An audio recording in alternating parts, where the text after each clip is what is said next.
Hello friends, good morning. Welcome back to my channel. Friends, ನೀವು ನೋಡ್ತಾ ಇದ್ದೀರಾ Kavitha's Kannada recipe channel. Friends, ಇವತ್ತಿನ ವಿಡಿಯೋದಲ್ಲಿ ಮನೆಯಲ್ಲಿನೇ ಹಸಿ ಕೊಬ್ಬರಿನ ಯೂಸ್ ಮಾಡಿಕೊಂಡು ಇನ್ಸ್ಟೆಂಟ್ ಆದಂಥ ಒಂದು ಕೊಬ್ಬರಿ ಬರ್ಫಿನ ಯಾವ ರೀತಿ ಮಾಡೋದಂತೇಳಿ ತೋರಿಸ್ತಾ ಇದ್ದೀನಿ. ತುಂಬಾ ಸುಲಭವಾಗಿ ಮಾಡ್ಕೊಳ್ಬೋದು. ಬನ್ನಿ ಫ್ರೆಂಡ್ಸ್, ಹಾಗಾದರೆ ತಡ ಮಾಡ್ತೀನಿ. ಈ ಒಂದು ರೆಸಿಪಿನ ಯಾವ ರೀತಿ ಮಾಡೋದು, ಇದಕ್ಕೆ ಬೇಕಾಗೋ ಸಾಮಾನುಗಳು ಯಾವಂತೇಳಿ ನೋಡ್ಕೊಂಬರೋಣ. ಸೊ ಫ್ರೆಂಡ್ಸ್, ಇಲ್ಲಿ ಮಧ್ಯದಾಗಿ ನೋಡ್ತಾ ಇದ್ದೀರಾ, ನಾನು ಹಸಿ ಕೊಬ್ಬರಿನ ಈ ರೀತಿ ಉದ್ದುದ್ದಾಗಿ ಕಟ್ ಮಾಡಿ ತೊಗೊಂಡಿದ್ದೀನಿ. ಯಾಕಂದರೆ ಇದನ್ನು ಮಿಕ್ಸಿ ಜಾರ್ಗೆ ಹಾಕ್ಕೊಂಡು ನೀಟಾಗಿ ಗ್ರೈಂಡ್ ಮಾಡ್ಕೊಳ್ಬೇಕು. ನೀವು ತುರ್ಕೊಳ್ಬೋದು, ಸ್ವಲ್ಪ ಟೈಮ್ ಹಿಡಿಯುತ್ತೆ ಅಷ್ಟೇ. ಈ ರೀತಿ ಮಾಡಿದರೆ ನೀವು ಇನ್ಸ್ಟೆಂಟಾಗಿ ಒಂದು 15 ಮಿನಿಟ್ಸಲ್ಲೇ ರೆಡಿ ಮಾಡ್ಬೋದು ಒಂದು ಸ್ವೀಟ್ನ. ಇವಾಗ ಇಲ್ಲಿ ನೋಡ್ತಾ ಇದ್ರೆ ನಾನು ಒಂದು ಮಿಕ್ಸಿ ಜಾರ್ಗೆ ಇವೆಲ್ಲವನ್ನು ಹಾಕೊಳ್ತಾ ಇದ್ದೀನಿ.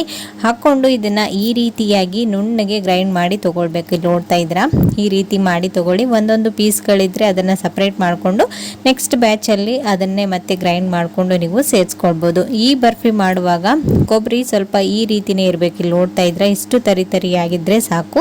ಇವಾಗ ಈ ಒಂದು ಕೊಬ್ಬರಿನ ಚೆನ್ನಾಗಿ ಹುರ್ಕೊಳ್ಳೋಣ. ನಾವು ಹಸಿ ಕೊಬ್ಬರಿನ ತೊಗೊಂಡಿರೋದ್ರಿಂದ ಇದನ್ನು ಸ್ವಲ್ಪ ಹೊತ್ತು ತುಪ್ಪದಲ್ಲಿ ಹುರ್ಕೊಳ್ಬೇಕಾಗುತ್ತೆ. ನೀವು ಅಂಗಡಿಯಲ್ಲಿ ಸಿಗುವಂಥ ಒಣ ಕೊಬ್ಬರಿ ಅಥವಾ ಡೆಸಿಕೇಟೆಡ್ ಕೋಕೋನಟ್ ಅಂತ ಸಿಗುತ್ತೆ, ನೀವು ಕೊಬ್ಬರಿನ ತೊಗೊಂಡ್ರೆ ಹುರ್ಕೊಳ್ಳೋದು ಅಷ್ಟೊಂದು ಅವಶ್ಯಕತೆ ಇರೋದಿಲ್ಲ. ಓಕೆನಾ.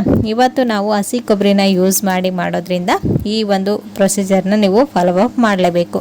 ಇವಾಗ ಇಲ್ಲಿ ನೋಡ್ತಾ ಇದ್ದೀರಾ, ನಾನು ಒಂದು ಪ್ಯಾನನ್ನು ಬಿಸಿ ಮಾಡೋದಕ್ಕೆ ಇಟ್ಟಿದ್ದೀನಿ. ಅದರಲ್ಲಿ 2 ಟೇಬಲ್ ಸ್ಪೂನ್ ಅಷ್ಟು ತುಪ್ಪನ ಹಾಕೊಂಡಿದ್ದೀನಿ. ತುಪ್ಪ ಕರಗಿದ ನಂತರ ನಾವು ಮೊದಲಿಗೆ ಗ್ರೈಂಡ್ ಮಾಡಿ ತೊಗೊಂಡಿರುವಂಥ ಈ ಹಸಿ ಕೊಬ್ಬರಿನ ಚೆನ್ನಾಗಿ ಹುರ್ಕೊಳ್ಬೇಕು. ಇದರಲ್ಲಿ ಇರ್ತಕ್ಕಂಥ ಹಾಲಿನ ಅಂಶ ಇರುತ್ತಲ್ವ, ಹಸಿ ಅಂಶ ಎಲ್ಲನೂ ಹೋಗಬೇಕು. ಆ ರೀತಿ ಇದನ್ನು ಚೆನ್ನಾಗಿ ಡ್ರೈ ಆಗೋವರೆಗೂ ಇದನ್ನು ಹುರ್ಕೊಳ್ಬೇಕು. ಆದರೆ ಕಲರ್ ಚೇಂಜ್ ಆಗಬಾರ್ದು. ಸೊ ಅದಕ್ಕೆ ನಾನು ಮೊದಲಿಗೆ ಹೇಳಿರೋದು, ಸ್ಟವ್ನ ಲೋ ಫ್ಲೇಮಲ್ಲಿಟ್ಟು ಈ ರೀತಿ ಮಿಕ್ಸ್ ಮಾಡ್ಕೊಳ್ತಾನೆ ಇದನ್ನು ಹುರ್ಕೊಳ್ಬೇಕು. ನೀವು ಹಾಗೆ ಬಿಟ್ಟು ಇನ್ನೊಂದು ಕೆಲಸ ಮಾಡೋದಕ್ಕೆ ಹೋಗ್ಬಿಟ್ರೆ ಇದು ತಳ ಹಿಡಿದು ನಿಮಗೆ ಕೊಬ್ಬರಿ ಕಲರ್ ಎಲ್ಲ ಚೇಂಜ್ ಆಗುತ್ತೆ, ಹಾಗೆ ಸ್ಮೆಲ್ ಅಂತ ಅನಿಸುತ್ತೆ. ಇವಾಗ ಇಲ್ಲಿ ನೋಡ್ತಾ ಇದ್ರೆ ಇದನ್ನು ಚೆನ್ನಾಗಿ ಒಂದು 10 ಮಿನಿಟ್ಸ್ವರೆಗೂ ಇದನ್ನು ಚೆನ್ನಾಗಿ ಫ್ರೈ ಮಾಡ್ಕೊಂಡಿದ್ದೀನಿ. ಇಲ್ಲಿ ನೋಡ್ತಾ ಇದ್ರೆ ಇವಾಗ ಈ ರೀತಿ ಆಗಿದೆ. ಡ್ರೈ ಕೊಬ್ಬರಿ ಯಾವ ರೀತಿ ಇರುತ್ತೆ ಅಲ್ವಾ, ಸೇಮ್ ಅದೇ ಥರನೇ ಆಗಿದೆ. ಇವಾಗ ಇದು ಪರ್ಫೆಕ್ಟ್ ಆಗಿದೆ.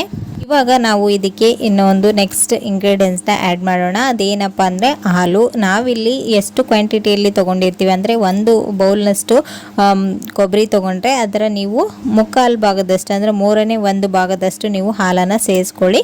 ಅರ್ಧ ಬೇಕಾದರೂ ಹಾಲನ್ನು ಸೇರಿಸ್ಕೊಳ್ಬೋದು. ನಾನಿಲ್ಲಿ ಕೆನೆ ಹಾಲನ್ನು ಯೂಸ್ ಮಾಡಿರೋದ್ರಿಂದ 1 ಕಪ್ನಷ್ಟು ತೊಗೊಳ್ತಾ ಇದ್ದೀನಿ. ಇವಾಗ ಹಾಲನ್ನು ಹಾಕಿಬಿಟ್ಟು ಇದನ್ನು ಕೂಡ ಅಷ್ಟೇ ಈ ಕೊಬ್ಬರಿ ಜೊತೆಗೆ ಚೆನ್ನಾಗಿ ಹೊಂದ್ಕೊಳ್ಳುವಾಗೆ ಕೆನೆ, ಹಾಲು, ಕೊಬ್ಬರಿ ಎಲ್ಲನೂ ಚೆನ್ನಾಗಿ ಡ್ರೈ ಆಗುವಾಗೆ ನೀಟಾಗಿ ಇದನ್ನು ಒಂದು 2 ಮಿನಿಟ್ಸ್ವರೆಗೂ ಈ ರೀತಿ ಮಿಕ್ಸ್ ಮಾಡ್ಕೊಳ್ತಾನೆ ಹುರ್ಕೊಳ್ಬೇಕು. ಇಲ್ಲಿ ನೋಡ್ತಾ ಇದ್ರೆ ಎಷ್ಟು ಚೆನ್ನಾಗಿ ಹೊಂದ್ಕೊಂಡಿದೆ ಎಲ್ಲನೂ. ಕಲರ್ ಕೂಡ ಚೇಂಜ್ ಆಗಿದೆ. ಇವಾಗ ಲಾಸ್ಟಲ್ಲಿ ಇದಕ್ಕೆ ನಾವು ಸಕ್ಕರೆನ ಆ್ಯಡ್ ಮಾಡೋದು. ನಾವು ಎಷ್ಟು ಕೊಬ್ಬರಿ ತೊಗೊಂಡಿರ್ತೀವಿ ಅದರ ಅರ್ಧದಷ್ಟು ಸಕ್ಕರೆನ ತೊಗೊಂಡಿದ್ದೀನಿ. ನೀವು ಜಾಸ್ತಿ ಸ್ವೀಟ್ನ ತಿನ್ನೋದಾದರೆ ಅರ್ಧಷ್ಟು ಕೊಬ್ಬರಿ ಎಷ್ಟು ತೊಗೊಂಡಿರ್ತೀರ ಅಷ್ಟೇ ಕ್ವಾಂಟಿಟಿಯಲ್ಲಿ ನೀವು ಸಕ್ಕರೆನ ತೊಗೊಳ್ಬೋದು. ಇವಾಗ ಇಲ್ಲಿ ನೋಡ್ತಾ ಇದ್ರೆ ಸಕ್ಕರೆನ ಮಿಕ್ಸಿ ಜಾರ್ಗೆ ಹಾಕೋ ಅವಶ್ಯಕತೆ ಇಲ್ಲ, ಹಾಗೇನೆ ಹಾಕ್ಕೊಂಡು ಇದನ್ನು ಚೆನ್ನಾಗಿ ಮಿಕ್ಸ್ ಮಾಡ್ಕೊಳ್ಬೇಕು. ಈ ರೀತಿ ಮಾಡುವಾಗ ಸಕ್ಕರೆ ಮತ್ತೆ ನೀರಿನಂಶ ಬಿಟ್ಟು ಈ ಕೊಬ್ಬರಿ ಎಲ್ಲನೂ ಮತ್ತೆ ತೆಳುವಾಗ್ಬಿಡುತ್ತೆ. ವರಿ ಮಾಡ್ಕೊಳ್ಳೋದಕ್ಕೆ ಹೋಗಬೇಡಿ. ಇವಾಗ ಇಲ್ಲಿ ನೋಡ್ತಾ ಇದ್ರೆ ಇದನ್ನು ಚೆನ್ನಾಗಿ ಒಂದ್ಸರಿ ಹುರ್ಕೊಂಡ್ಬಿಡಿ. ಇದು ಸಕ್ಕರೆ ಜೊತೆಗೆ ಚೆನ್ನಾಗಿ ಮಿಕ್ಸ್ ಆದ ನಂತರ ಇದಕ್ಕೆ ನಾವಿಲ್ಲಿ ಲಾಸ್ಟಲ್ಲಿ 2 ಟೇಬಲ್ ಸ್ಪೂನ್ ಅಷ್ಟು ಮಿಲ್ಕ್ ಪೌಡರ್ನ ಆ್ಯಡ್ ಮಾಡ್ಕೊಳ್ಬೇಕು. ಮಿಲ್ಕ್ ಪೌಡರ್ ಆಪ್ಷನಲ್, ಬೇಕಂದರೆ ಹಾಕೊಳ್ಳಿ, ಇಲ್ಲಾಂದರೆ ಇಲ್ಲ. ಬಟ್ ಹಾಕಿದರೆ ತುಂಬ ಇವಾಗ ಸಕ್ಕರೆನೂ ಕೂಡ ಸ್ವಲ್ಪನೇ ಮೆಲ್ಟ್ ಆಗ್ತಾ ಇದೆ. ಈ ರೀತಿನೇ ಸ್ಟವ್ನ ಲೋ ಫ್ಲೇಮಲ್ಲಿ ಇಟ್ಬಿಟ್ಟು ಸ್ವಲ್ಪ ಪೇಷನ್ಸಿಂದ ನೀವು ಈ ಒಂದು ಬರ್ಫಿನ ಮನೆಯಲ್ಲೇ ರೆಡಿ ಮಾಡ್ಕೊಳ್ಬೋದು. ತುಂಬಾ ಚೆನ್ನಾಗಿರುತ್ತೆ. ಯಾರು ಬೇಕಾದರೂ ಮಾಡ್ಬೋದು. ಪಾಕ ತೆಗಿಬೇಕು, ಆ ರೀತಿ ಮಾಡಬೇಕು, ಈ ರೀತಿ ಮಾಡಬೇಕಂತೇನಿಲ್ಲ. ಮಕ್ಕಳು ಬೇಕಾದ್ರೂ ಮನೆಯಲ್ಲಿ ಕೊಬ್ಬರಿ ಇದ್ದರೆ ಈ ಒಂದು ಬರ್ಫಿನ ರೆಡಿ ಮಾಡ್ಬೋದು. ಇಲ್ಲಾಂದರೆ ಉಂಡೆ ಕೂಡ ಮಾಡ್ಕೊಂಡು ಇಟ್ಕೊಳ್ಬೋದು. ಇದನ್ನು ನೀವು ಫ್ರಿಡ್ಜಲ್ಲಿ ಇಟ್ಟರೆ ಒಂದು 15 ಡೇಸ್ವರೆಗೂ ಖಂಡಿತ ಆರಾಮಾಗಿ ಯೂಸ್ ಮಾಡ್ಬೋದು. ಇವಾಗ ಇಲ್ಲಿ ನೋಡ್ತಾ ಇದ್ರೆ ಕೊಬ್ಬರಿ ಎಲ್ಲನೂ ಪ್ಯಾನ್ ಬಿಟ್ಟು ಸಪ್ರೇಟ್ ಆಗ್ತಾ ಇದೆ. ಇವಾಗ ಇದು ರೆಡಿಯಾಗಿದೆ ಅಂತೇಳಿ ಅರ್ಥ. ಇವಾಗ ಒಂದು ಪ್ಲೇಟ್ಗೆ ನಾವು ತುಪ್ಪನ ಸವರ್ಕೊಂಡು ನಾವು ಮೊದಲಿಗೆ ರೆಡಿ ಮಾಡಿ ಇಟ್ಕೊಂಡಿರುವಂಥ ಈ ಕೊಬ್ಬರಿ ಬರ್ಫಿ ಮಿಶ್ರಣನ ಇದರಲ್ಲಿ ಹಾಕಿ ಚೆನ್ನಾಗಿ ಸೆಟ್ ಮಾಡ್ಕೊಳ್ಳೋದಷ್ಟೇ. ಇಷ್ಟೇ ಫ್ರೆಂಡ್ಸ್, ಈಸಿಯಾಗಿ ಮಾಡ್ಬೋದು ನೀವು ಇದನ್ನು. ಇಲ್ಲಿ ನೋಡ್ತಾ ಇದ್ರೆ ಪ್ಯಾನ್ಗೆ ಸ್ವಲ್ಪನೂ ಅಂಟ್ಕೊಂಡಿಲ್ಲ. ಈ ರೀತಿ ಪ್ಯಾನ್ ಬಿಟ್ಟು ಸಪ್ರೇಟ್ ಆದಾಗೆ ಮಾತ್ರ ನೀವು ಇದನ್ನು ಒಂದು ಟ್ರೇ ಅಥವಾ ಪ್ಲೇಟ್ಗೆ ಹಾಕ್ಕೊಂಡು ಇದನ್ನು ಸ್ಪ್ರೆಡ್ ಮಾಡ್ಕೊಳ್ಳೋದು. ಈ ರೀತಿ ಸ್ಪ್ರೆಡ್ ಮಾಡ್ಕೊಂಡ ನಂತರ ಇದನ್ನು ನೀವು 1-2 ಅವರ್ಸ್ ಬಿಟ್ಟರೆ ಸಾಕು, ಚೆನ್ನಾಗಿ ಸೆಟ್ ಆಗಿರುತ್ತೆ. ಔಟ್ಸೈಡ್ ಇಟ್ಟರಂತೂ ನೀವು ಒಂದು 4-5 ಅವರ್ಸ್ ಆದರೂ ನೀವು ವೆಯ್ಟ್ ಮಾಡಬೇಕಾಗುತ್ತೆ. ಫ್ರಿಡ್ಜಲ್ಲಿ ಇಟ್ಟರೆ ಬೇಗನೆ ಸೆಟ್ ಆಗುತ್ತೆ ಅಷ್ಟೇ. ಇವಾಗ ಇದನ್ನು ಚೆನ್ನಾಗಿ ಸ್ಪ್ರೆಡ್ ಮಾಡಿಬಿಟ್ಟು ನಾನು ಒಂದು 2 ಅವರ್ಸ್ ಬಿಟ್ಟು ನಿಮಗೆ ತೋರಿಸ್ತಾ ಇದ್ದೀನಿ. ನೋಡ್ತಾ ಇದ್ರೆ ಇವಾಗ ಇದು ಕೈಗೆ ಅಂಟ್ತಾ ಇಲ್ಲ.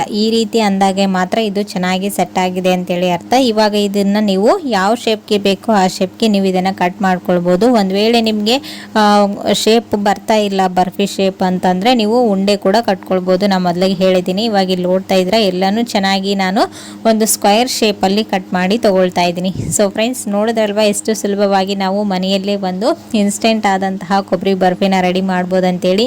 ಅಮಾವಾಸ್ಯೆ ಟೈಮಲ್ಲಿ ಆಗಿರ್ಬೋದು, ಎಲ್ಲಾದರೂ ದೇವಸ್ಥಾನಕ್ಕೆ ಹೋದಾಗ ತುಂಬಾ ಕಾಯಿಗಳನ್ನು ಹೊಡ್ಕೊಂಡು ತೊಗೊಂಡು ಬಂದಿರ್ತೀವಿ. ಆದರೆ ಏನು ಮಾಡಬೇಕಂತೇಳಿ ಸುಮ್ಮನೆ ಬಿಸಾಕ್ತಾ ಇರ್ತೀವಿ. ಸೊ ಹಾಗಾಗಿ ನೀವು ಈ ರೀತಿ ಒಂದು ಬರ್ಫಿನ ಇನ್ಸ್ಟೆಂಟ್ ಆಗಿ ಮನೆಯಲ್ಲಿರ್ತಕ್ಕಂಥ ಸಾಮಾನುಗಳನ್ನೇ ಯೂಸ್ ಮಾಡಿಕೊಂಡು ಮಾಡಿದರೆ ಮನೆ ಮಂದಿಗೆಲ್ಲ ತುಂಬಾ ಇಷ್ಟಪಟ್ಟು ತಿಂತಾರೆ. ಹಾಗೆ ನಿಮ್ಗೂ ಕೂಡ ಸೆಲ್ಫ್ ಕಾನ್ಫಿಡೆನ್ಸ್ ತುಂಬಾ ಚೆನ್ನಾಗಿ ಅನಿಸುತ್ತೆ, ನಾವು ಮಾಡಿದ್ವಿ ಅಲ್ವಾ ಅಂತ. ಸೊ ಹೊರಗಡೆ ತಂದು ತಿನ್ನೋ ಬದಲು ನೀವೇ ಕೈಯಾರ ಮಾಡಿದರೆ ತುಂಬಾ ಎಲ್ರಿಗೂ ಇಷ್ಟ ಆಗುತ್ತೆ ಕೂಡ.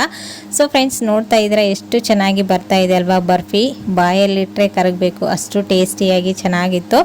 ಸೊ ಫ್ರೆಂಡ್ಸ್, ನೋಡಿದ್ರಲ್ವಾ ಇವತ್ತಿನ ಈ ಒಂದು ರೆಸಿಪಿ ನಿಮ್ಗೂ ಕೂಡ ಖಂಡಿತ ಇಷ್ಟ ಆಯ್ತು ಅಂತ ಅಂದ್ಕೊಂಡಿದ್ದೀನಿ. ಇಷ್ಟ ಆದರೆ ಪ್ಲೀಸ್ ಒಂದು ಲೈಕ್ ಕೊಡೋದನ್ನು ಮರಿಬೇಡಿ. ನೀವು ಕೂಡ ಮನೆಯಲ್ಲಿ ಒಂದ್ಸರಿ ಟ್ರೈ ಮಾಡಿ ಹೇಗೆ ಬಂತು ಅಂತೇಳಿ ನನಗೆ ಕಮೆಂಟಲ್ಲಿ ತಿಳಿಸಿ. ಮತ್ತು ನಾಳೆ ಹೊಸ ರೆಸಿಪಿ ಒಂದಿಗೆ ಮತ್ತೆ ನಿಮ್ಮನ್ನ ಮೀಟ್ ಮಾಡ್ತೀನಿ ಫ್ರೆಂಡ್ಸ್. ಅಲ್ಲಿವರೆಗೂ ಟೇಕ್ ಕೇರ್, ಬಾಯ್.